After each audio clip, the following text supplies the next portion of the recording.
Hey, welcome back, everybody. It's time again for Health Talks with Dr. Trinh. The one show, the only show that shows you the path to a healthier life and a way of helping yourself and others. As we continue our trip around the world today, Dr. Trinh, what are you doing? Are we covering all the countries in Eastern Europe today here? Hey, guys. Good morning. I have Lewis on with us today, and I'm just going to check real quick here to see if we are live on Facebook. Are we live on Facebook, Paul? I'm looking here. Yeah, we should be. Oh, it didn't go. I'm sorry, it didn't fire. So let's try it It again. didn't fire. Hold on. We'll get on here. And okay. Get it back here again. I have my big screen right behind me. Yeah.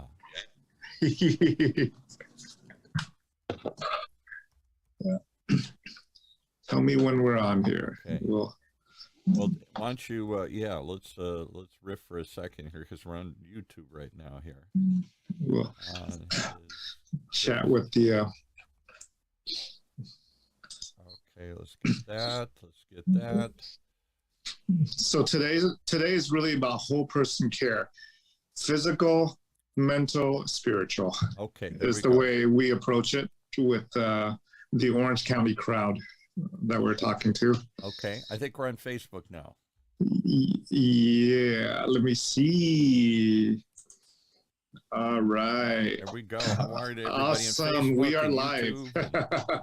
OC Talk Radio. Welcome to everybody. So let's give us the introduction, the delayed introduction. Who'd you bring in today, and what are we talking about today? We seem to be moving throughout Eastern Europe. Yes, last week we had a chat and sent Jerry Huson to Ukraine on OC Talk Radio. Today we have Jonas, who is here with us. Lewis is actually the president of Tongue Out, and he has his own trips coming up here. Lewis, tell us what you're planning. Well, first of all, what an honor to represent such a great organization as Tongue, to be the hands and feet of Tongue Out throughout the Eastern world is just overwhelming and amazing. As you know, Doc, we are on our way to embark on a trip leaving May the 20th, coming back on June the 2nd to Albania, of all places. Wow. Where is Albania? What is that? Europe? Is that it certainly is. If you are able to see where exactly it is not too far overlooking the ocean to Italy, and you have other surrounding countries like Macedonia, like Greece, et cetera. Okay. What's going on in Albania? What's your plan? What's the agenda? Well, that's a very interesting question. One of the unique things about Albania, it is the only country in the world that under its constitution was considered atheists. Their constitution, they were an atheist country. Their history has been repleted with countries invading them from the Ottoman Empire to many other European countries, Russia, Germany. But I can tell you this, for those who are thinking in the future of traveling to Albania, it is one of the most incredible, friendliest, hospitable places in the world that I have visited. So they will welcome Americans with an open arm. Mm. Albania for a long time was one of the last of the communist countries. When all the others fell, Yugoslavia and everything else in Eastern Europe, Albania hung on here for a long time. But it's not a communist country anymore, right? No, it's not. They certainly got liberated in the 90s. They got rid of that regime. And again, like I said, they are very, very open to tourism, and they love Americans. What's interesting about Albania is the population right now is about 3 million strong, but yet it is amazing that it is one of the countries of the world where at least 10,000 or actually 10 million of their citizens live in other countries. Wow. So it's a giant diaspora, as they say. It's a place where people have left. Yes, and spread out through Italy, Greece, Kosovo, Macedonia, Montenegro. Many people have settled here in the United States and also in Canada. Kosovo was in the news in the was it the 90s, the 90s? It must have been when they broke away from what was it, Serbia? Yeah, that is correct. And because they were mostly Albanians, and when Yugoslavia split apart into Serbia and all these others, they said, "Well, we want to split apart from you. We want to be our own thing." And there was a whole conflict there, and the Serbians bombed them and all that. So the poor Albanians, have been run over and run out all over the place there. Yes, that is so true. So true. So is it still, why would their constitution still say they're an atheist country if they're not a communist country? I get it if they're a communist country, because communism doesn't believe in God, but according to Karl Marx, that was all just nonsense. But why would they carry that over and continue that if they're no longer a communist country? Well, I can tell you this, it may be written still on paper, but when you visit there, the people do not exemplify by their actions that they are a communist country at all. So there is, last September when we sort of visited Albania to see exactly the kind of response and overview that we will get from visiting, we were actually impressed and shocked, as I mentioned earlier in my conversation, that they're one of the most hospitable people in the world, and yet they're one of the poorest countries in the world. So it is amazing to see that although they have had that history, that past history, that today they are liberated people, that they are people that are free, and they're able to exemplify it by their actions and their behavior. So what, Dr. Trinh, when Trung out ties to figure out where do we go next, you just spin a globe and then stick a pin wherever it pops up here? Absolutely. We put these things on and throw a dart and then see what you hit on the map. Because Albania wouldn't show up on most people's radar. Albania is not one. It is a small country. It is a place that's kind of overlooked, overrun, overwhelmed with problems. Not necessarily in the news very often. And there are lots and lots of little countries around there now. Maybe I shouldn't say little, but as all of that area splintered and split up after the fall of Yugoslavia, Croatia, Bosnia, Serbia, Montenegro, all these places there, I don't think most Americans even really could name them all on a map. That is, Paul, that is so true. It is a hidden gem. one of the things that I mentioned, that as incredible as the people are, it is a very safe country. The beaches along the Riviera are gorgeous. And not only the beaches are fantastic, but Albania in itself for tourism is very, very affordable. The food, incredible and delicious. From the summer stew to the appetizing yogurt and the pies and the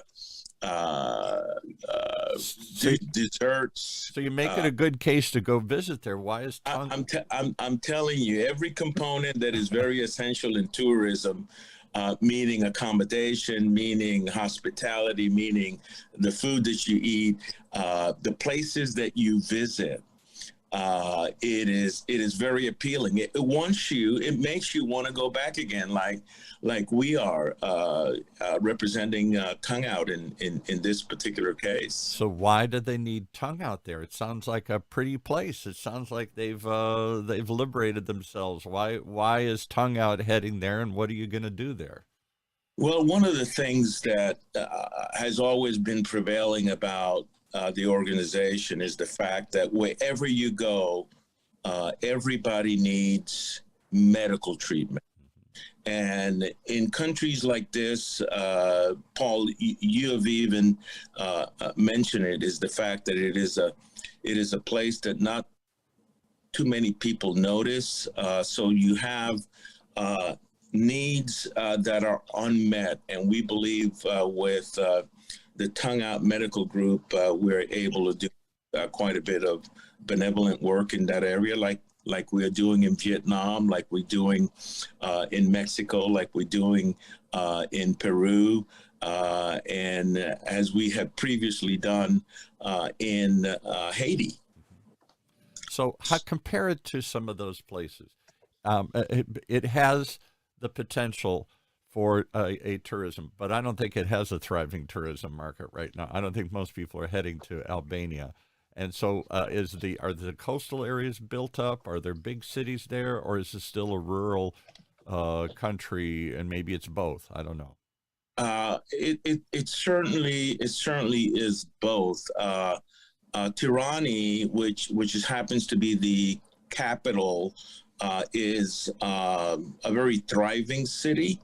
Kocha is another thriving city there. Very metropolitan, but you also have rural areas that where the need is certainly greater, and obviously the outreaches will be focused on reaching those areas. Because you mentioned, and that's my perception of it, I don't know, that it seems like it's still a pretty poor country. If you looked at all those surrounding areas, there are... Indeed. Are they part of the EU, or are they part of NATO, or no, they're not. Just kind of isolated on their own, huh? They are isolated on their own, Dr. Iggy.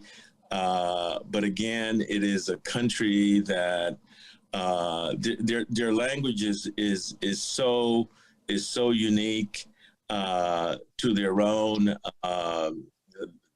They're very loving, very proudful people, in a good way. You can have pride in a negative way, but they love their people, they love their country, and I think people that visit there and get the opportunity to do so leave there with those very same strong feelings. Well, we're going to put you on the Albanian Tourism Board here, because they certainly need to get some notice and some tourists coming through there. All right, so what brought it to your radar? How did Tongue Out discover and decide on Little Albania? Well, that is pretty interesting. My relationship with Dr. Trinh goes all the way back to maybe 15, 17 years when we used to collaborate together in kilometer 33, Juarez, Mexico. So what was kilometer 30? You got to, when you throw that out, you got to explain it. What the heck is that? It's interesting. The actual city in Juarez, Mexico was called Kilometer 33, and it was because it was an indigenous place. Let's see if the doc remember, what was the name of the tribe that we used to service there? We used to do medical missions work to a tribe called the Talahumara Indians. The Huda Wada Wada? The Talahumara Indians. This was back in like 2000, I don't know, 2006, 2007. And so we were doing, just medical missions work to the Talahumara Indians who live in the same city as the Mexican cartels of Juarez, Mexico. Yeah.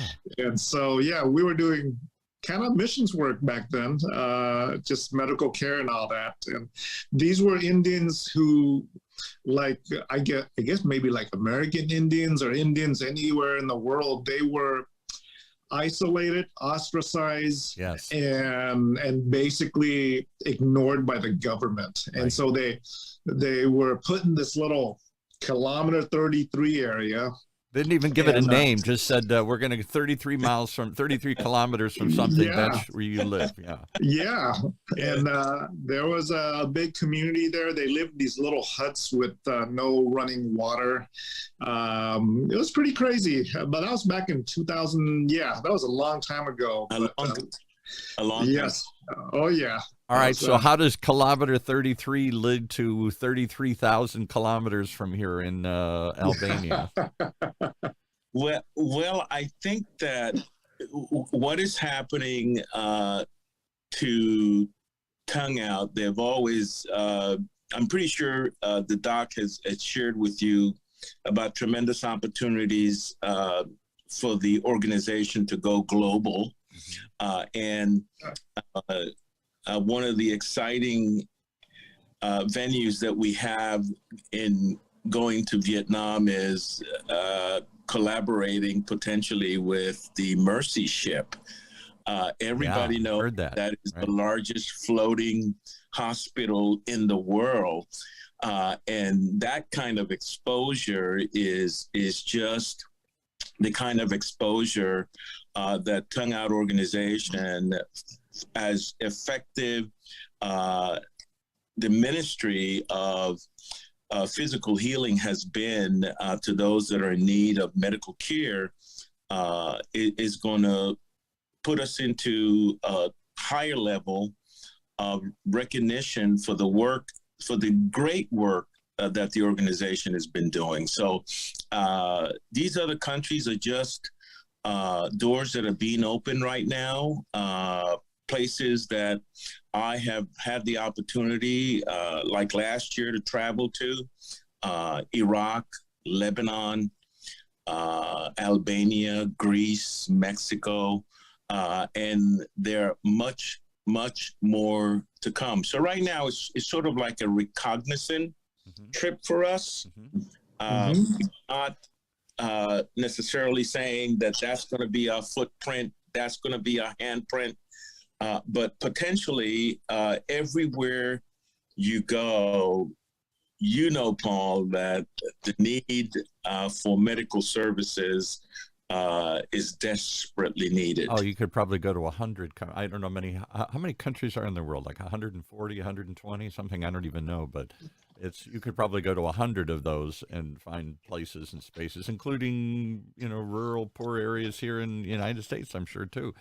All right, so I'm still searching. You dodged the question successfully. You took me to Mexico and took me off the question, how in the world did you find Albania? What put that on the radar?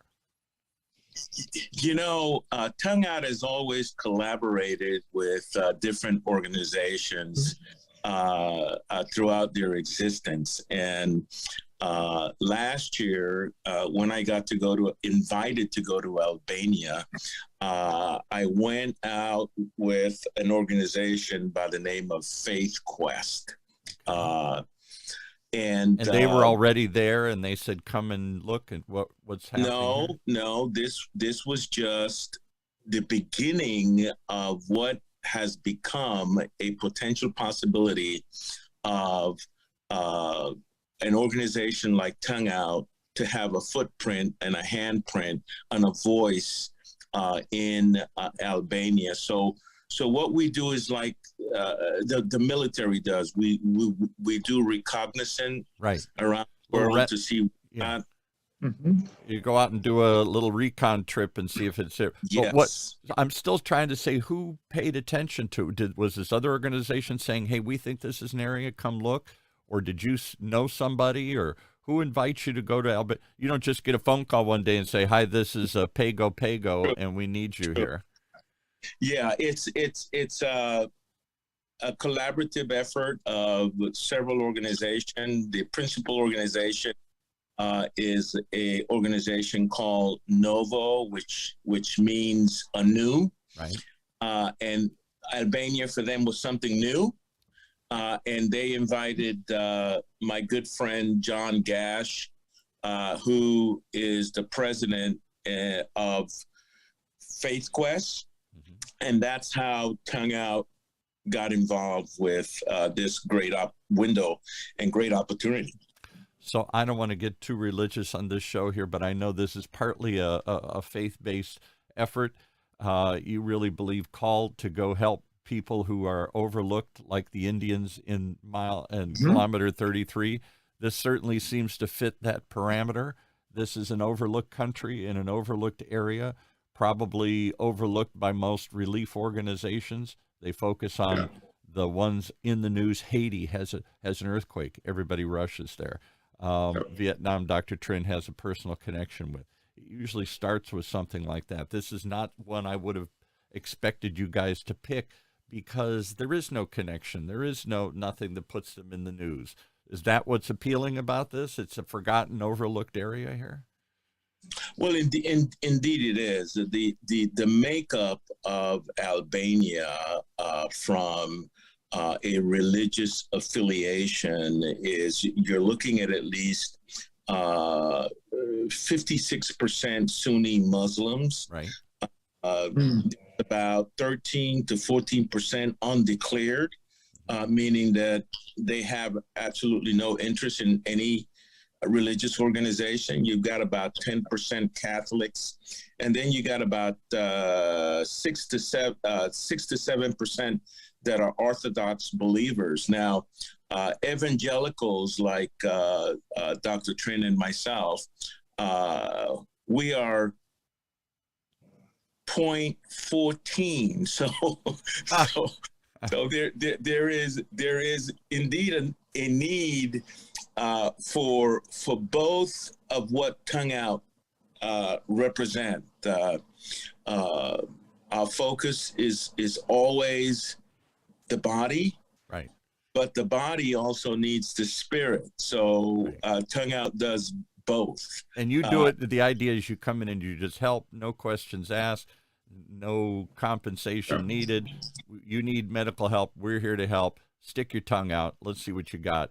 And then at some point, because people then start a conversation with you, you have an opportunity not to just to share. If they ask, you share, but you're not there to necessarily push it in their face and say, "Here, you got to read this first before I'll treat you." Oh, absolutely. And by the way, Paul, thank you for describing the true gospel. Jesus was never compulsive in his method or in his delivery. It was action in love. And when you see doctors of different persuasions, they don't have to be believers. Right.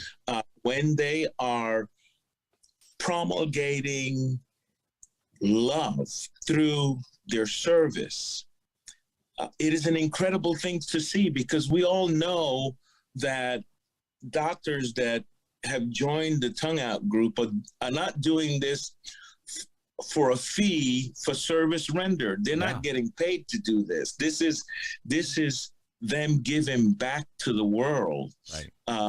And it is seen, it is appreciated, and it is loved by those who the service have been rendered to. What kind of conversations does it start? You come to my village, whether it's in Mexico, whether it's in Albania or Vietnam, where else, and you show up and they're grateful. Somebody's here. We have no service.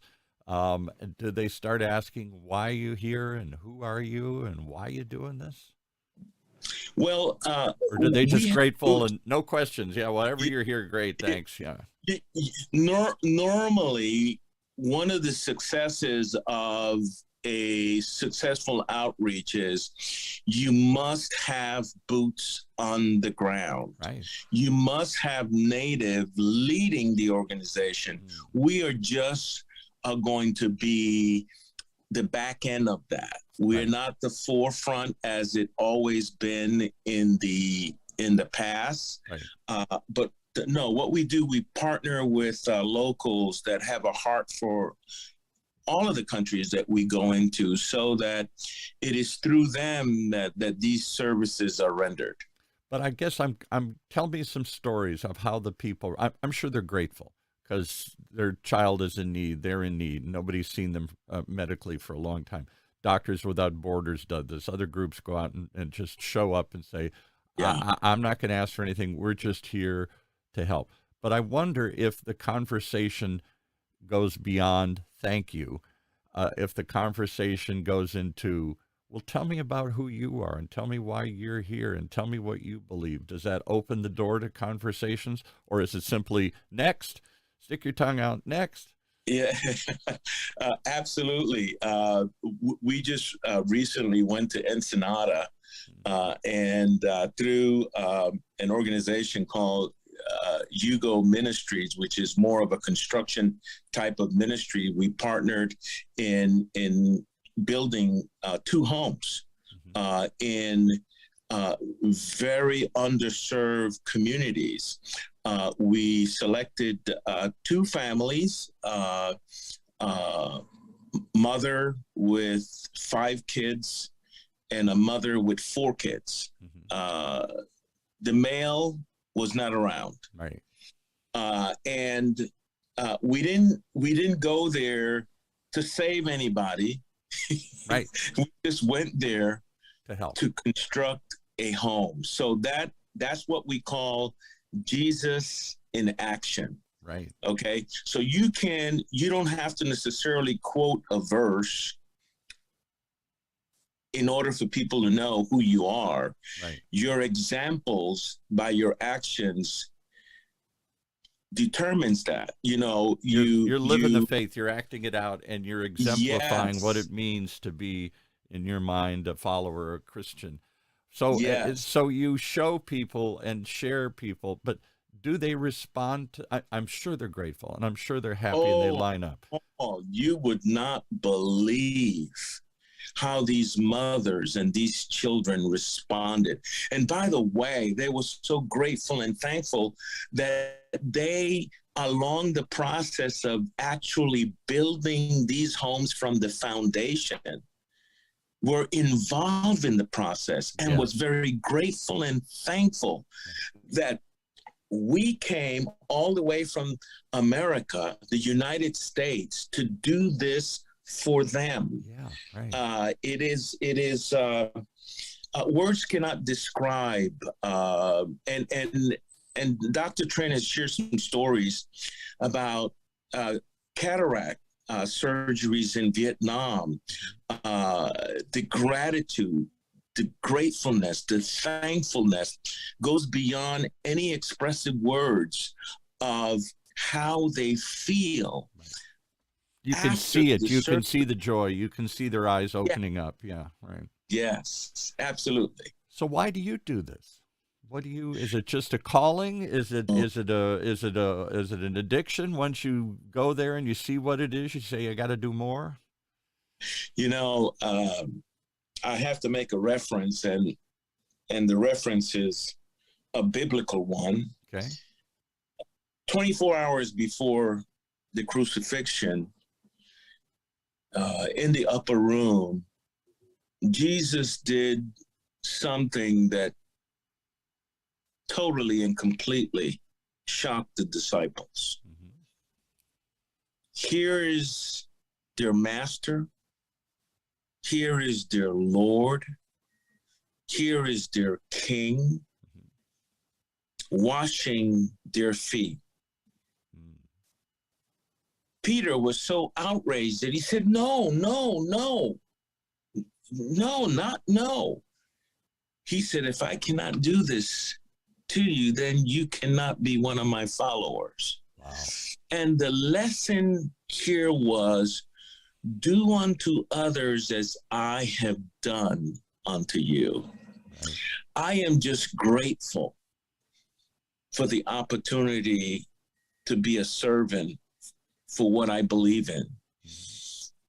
And that's the reason I do what I do. I don't do it for any recognition. I don't do it.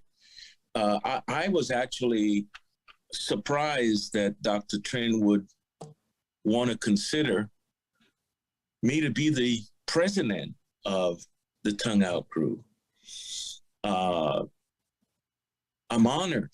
How did he pick you? How did you come to this? Are you you're not a doctor? You're gonna have to ask him that question, because I'm still dumbfounded on why he would select me out of so many other brilliant, willing individuals out there. I don't feel like I am. I just believe in what I believe in, and I believe in the fact that I love people. You know, there is a saying that I hear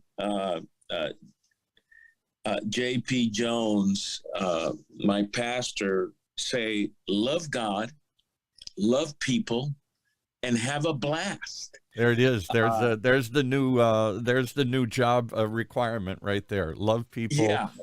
Love have God, fun have a blast, right? While you're doing it. I have such an incredible joy by what I do. And it's not just limited to this, but to so many other things that I'm doing. And well, give us a quick bio. What did you do? What do you do?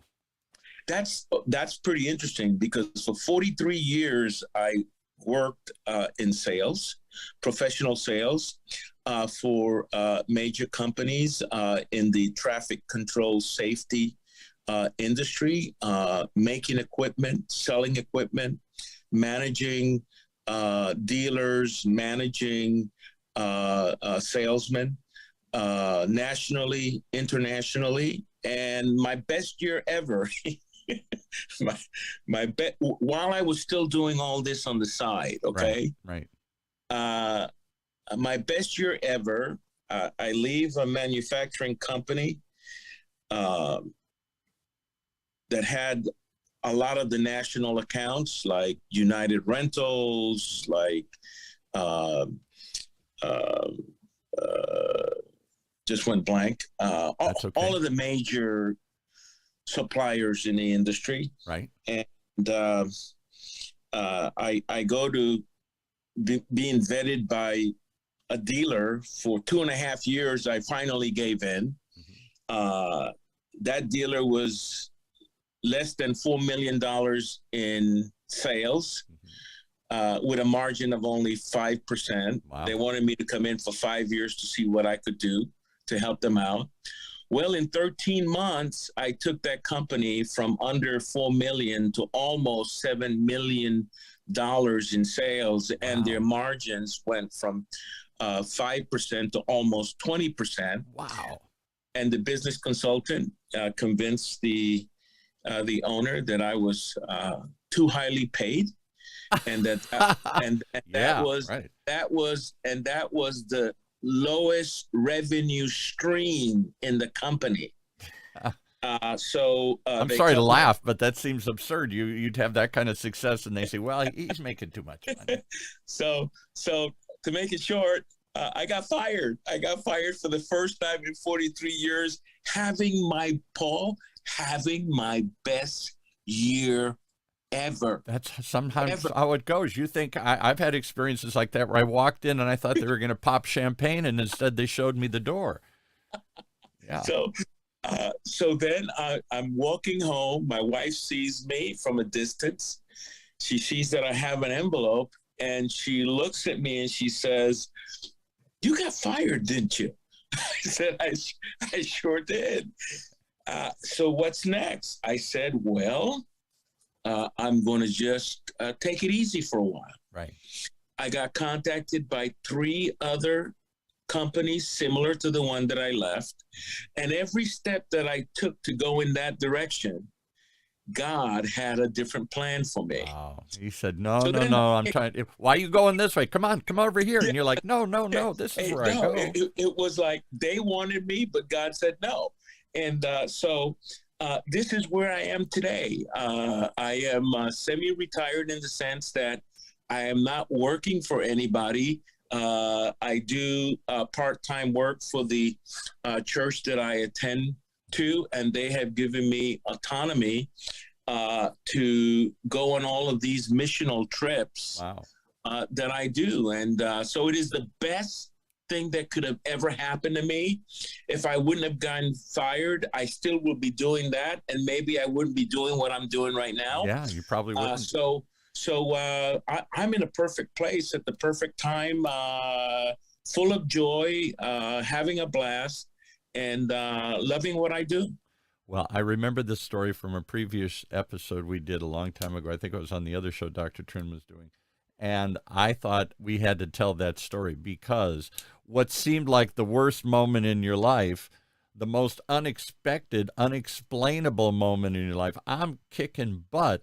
Why are they kicking me out? All of a sudden turns you down a path that seemed not sustainable, not long lasting. I'll do it for a little while. And here you are, still plugging away. Still serving in and Paul, I have to tell you, the best explanation that I heard about the unknown, we call it faith. Right. Faith is something that is not tangible. It is not seen. It is the opposite of, okay, show me first, and then I can react. To that. We come from world of business. Make a plan. Show me the business plan. Then we'll leave our jobs. Then we'll risk our capital. Then we'll go without salaries to try this crazy venture. You don't jump off the cliff without knowing what's down there. Yes.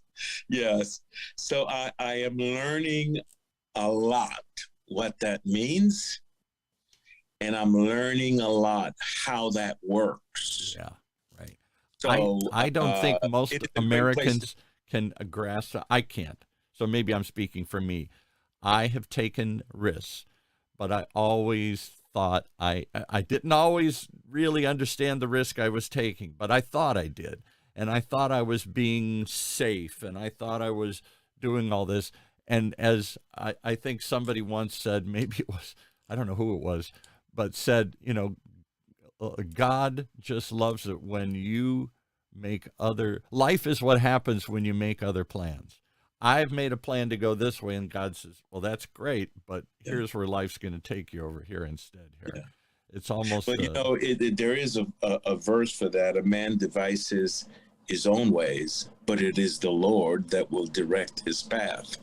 I have come to fully understand what that means now that I'm outside of the world of sales. And outside a comfort zone. You understood that. You were good at it. We all want to stay in our lane, in our comfort zone. I don't want anything to change. I got this figured out. And that seems to be when change goes, boom, try this. That's correct.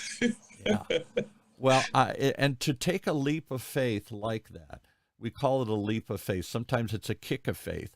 In your case, it wasn't so much a leap as a push, but you find yourself falling, fumbling, wondering, and all of a sudden, oh, there's a branch. I'll grab onto it. Let's see what this looks like. And all of a sudden, it leads to a tree, and all of a sudden, it leads to fruit.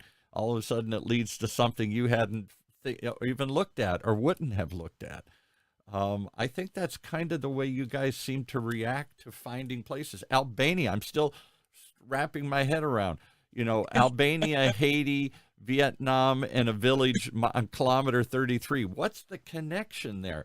I'm looking for the logical path. I'm trying to decide, what the, and you're like, no, oh, this one? Okay, let's go look at this one. Oh, let's go look over here. That seems to be the opposite of the way most of us try to live our lives here. Yeah. Well, I tell you what, it is great to know. It is such a comforting feeling to know that you have an organization like Tongue Out working hand in hand with you, and also fully aware that every step that you take is ordered by God.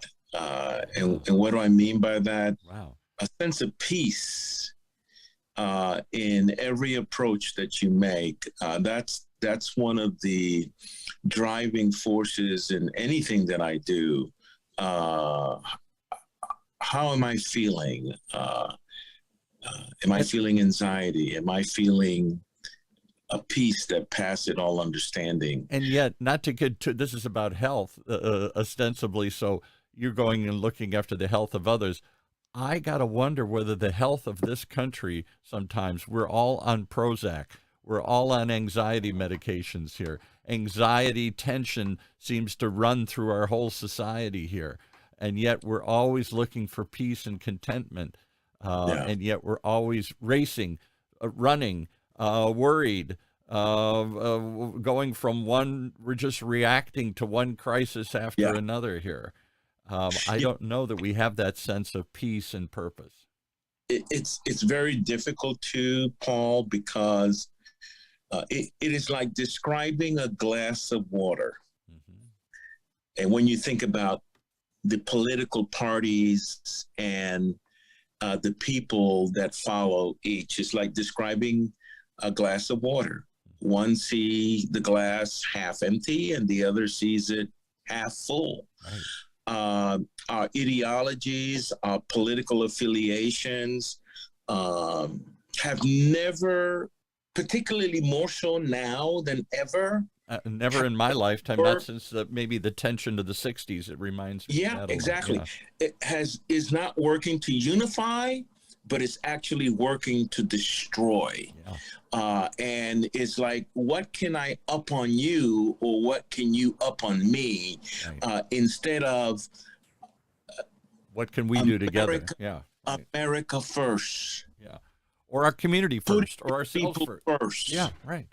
We tend to think of, oh, did we lose them there? I think we lost. No, we lost your video. There we go. That's okay if we can't get the video back. We only got a couple minutes left, but here we go. There we go. Are we there? Yeah. Here we go. I sometimes wonder why we focus on what divides us. It's easy to find what divides us. We're a country that was just a group of lost immigrants from all over the world, and we came here searching for something, and now we're different colors, different tribes, different religions, everything all trying to get along. And the promise of America was that individualism, freedom, you could find and do whatever you wanted to do. And so we focus on that individualism so much that sometimes I think we forget of community. We don't think of others. I don't care what's in it for me. What do I get? How do I benefit here? And that's why I love being a part of Tongue Out, because it's never been about Tongue Out. It's been about the interests of those who they serve. Right. Putting those recipients first in every heart, in every soul, in every mind of every professional. Right. It's never been about them. And the same it is about God. It's never been about a religious organization. It's never been about a location. It's been about a people. And we have lost those two essentials. Because we've gone from people to person. We've gone from thinking of us as a group to thinking of we start by thinking of one, me. What's in it for me?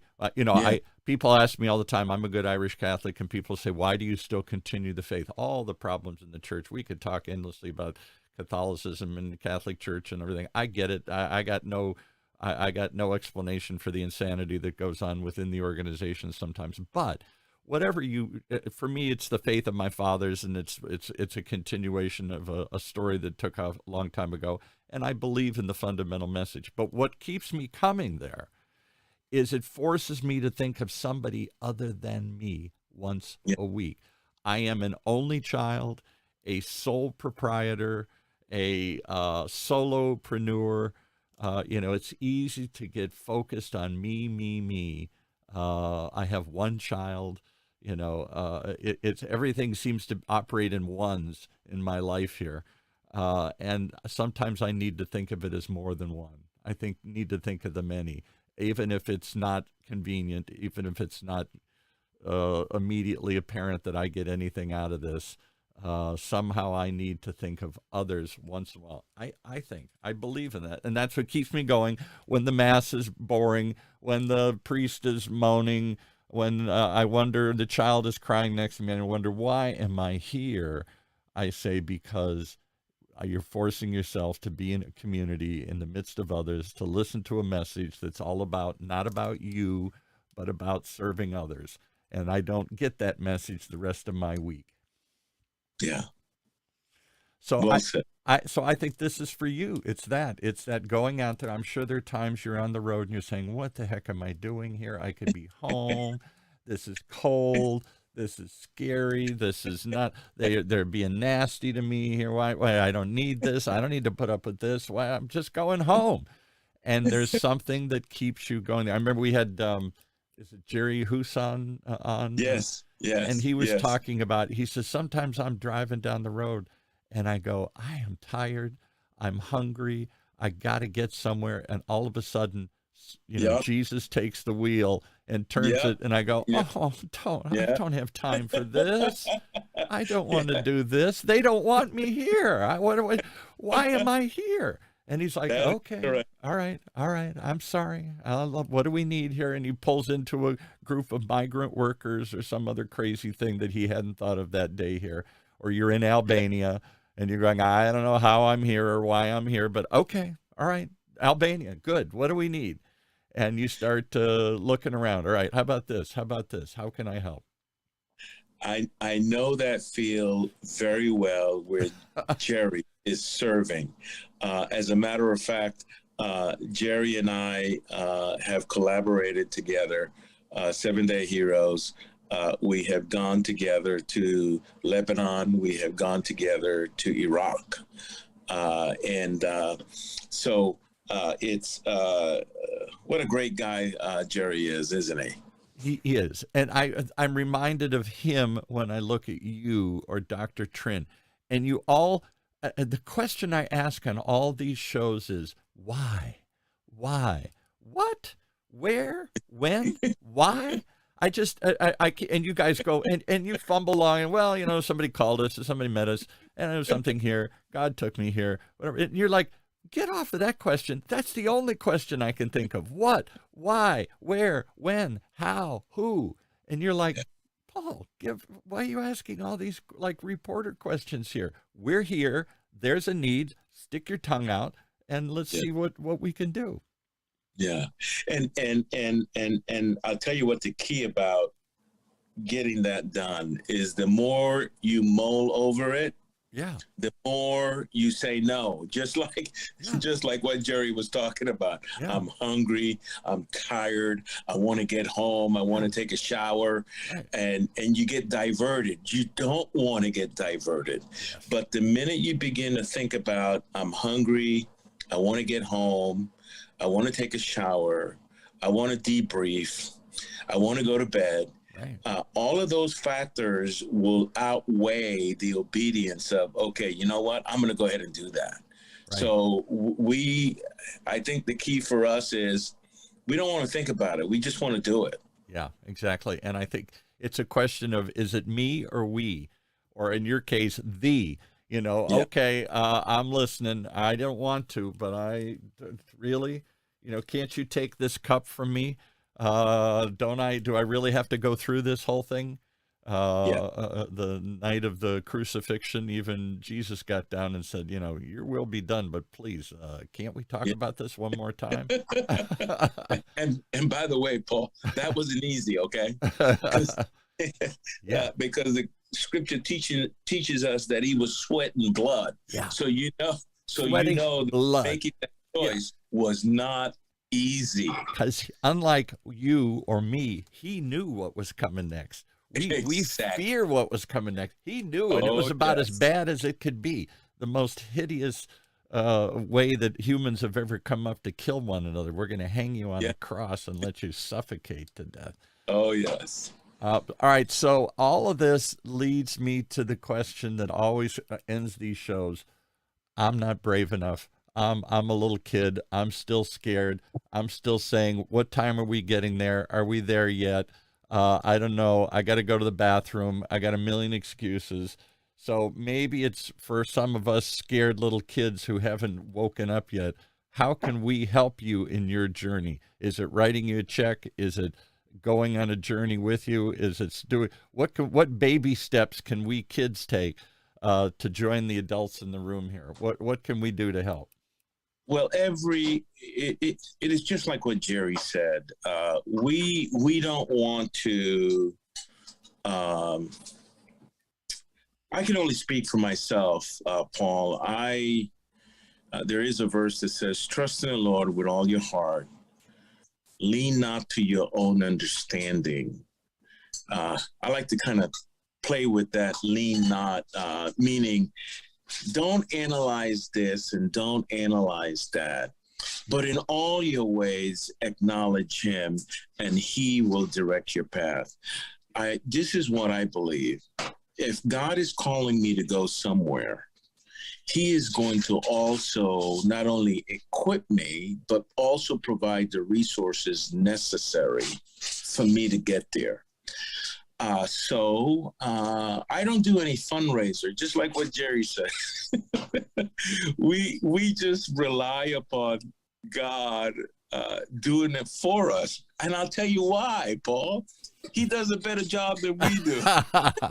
But Louis, you took a company from 3 million to 7 million. There must have been a lot of planning and analysis and data to get there. You didn't just say, well, let's just go out and sell today. You had a plan. Yeah. And you analyzed it to death, and you squeezed the margin bigger, and you increased the bottom line. You know more than most of us how to analyze, and you're saying, I just let it go. Yes, indeed. And I'll tell you what, all of those techniques were essential in that arena. However, in this one, God does a better job than I do. Well, maybe he always did, but we just don't see it or don't believe it or don't accept it or whatever it is. How do we help and support you? Is there a site? Is there a place? Prayer is key. Prayer is key. That he will not only equip us, empower us, and favor us with the people of Albania, right. But that he will also provide the resources for us to bless the people of Albania. Right. We just don't want to go to take, but we want to go to give. Give in action, give indeed as well. So if anybody wants to support Tongue Out organization, or learn more about it or anything, is there a website? Where do we go? Just do it through Tongue Out, tongueout.org. And is there a website there? I've never actually looked. Yes, there is a website, and there is a donation key that they can because the journey of 1,000 miles, as the Chinese say, starts with a single step. Sometimes you need to just take a step, to write a check, to click on a link, to think about something, to open your mind to something, to just to say a prayer about something. There's something tangible that you got to do. Otherwise, this podcast will go, oh, that was great. I wish I could be like Louis. I hope they help. Totally agree. And we forget all about it here. You got to take action, I believe, even if it's just clicking on a site and looking. Yep, that is correct. All right. So it's all about love in action, and that's part of love in action. And that's what you guys are doing. You could think about it. You could debate it. Do we have enough supplies? Do we have the right distribution? Do we have the right partners? Let's just go start doing it. Let's just show up. And by the way, this goes, all of your funding goes towards buying medical supplies. It doesn't have 47 administrative layers that and go back into fundraising and all medical supplies. All right. Well, good. Well, I think that's what I'm always looking for some action step at the end of these shows here, and it doesn't have to be write a check. You could say a prayer. It could be check it out. Come with us. Come with us. Yeah, whatever it is. Think of us. Pray for us. But don't forget us. Amen. Don't just hear it and leave. All right. Well, we're going to hear it and leave, unfortunately, because we got to go. But I appreciate all that you do and Dr. Trinh does. And I'm always going to keep asking, wondering the question, what, where, why, who, how? And you're going to go, Paul, I don't know why. You're not listening, brother. You're just not listening here. Well, you're probably going to hear me a few more times. We got a Mexico trip coming up. We got a Israel trip coming up. Okay. So we'll plug those. We'll discuss I will those. be back. All right. And I hope you will come back after Albania and tell us, what did you see on the ground? That's the challenge we gave Jerry. Don't just tell me about it. Come back and give me some stories. Stories to me are the coin of the realm. That's the currency I live in. You can tell me the facts, you can tell me the figures and the need, but until you put a human face to it, now I get it. Wow. Okay. Totally agree. All right. Well, we'll see you then when you come back from Albania. Godspeed, good luck, and we look forward to hearing more. Thank you, Paul. God bless. Take care. Okay.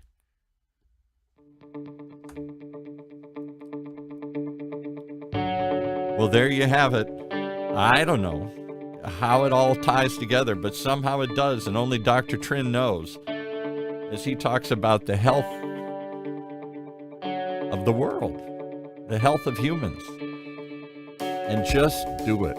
Just tune in each and every week. You never know what you're going to hear here on Health Talks with Dr. Trinh.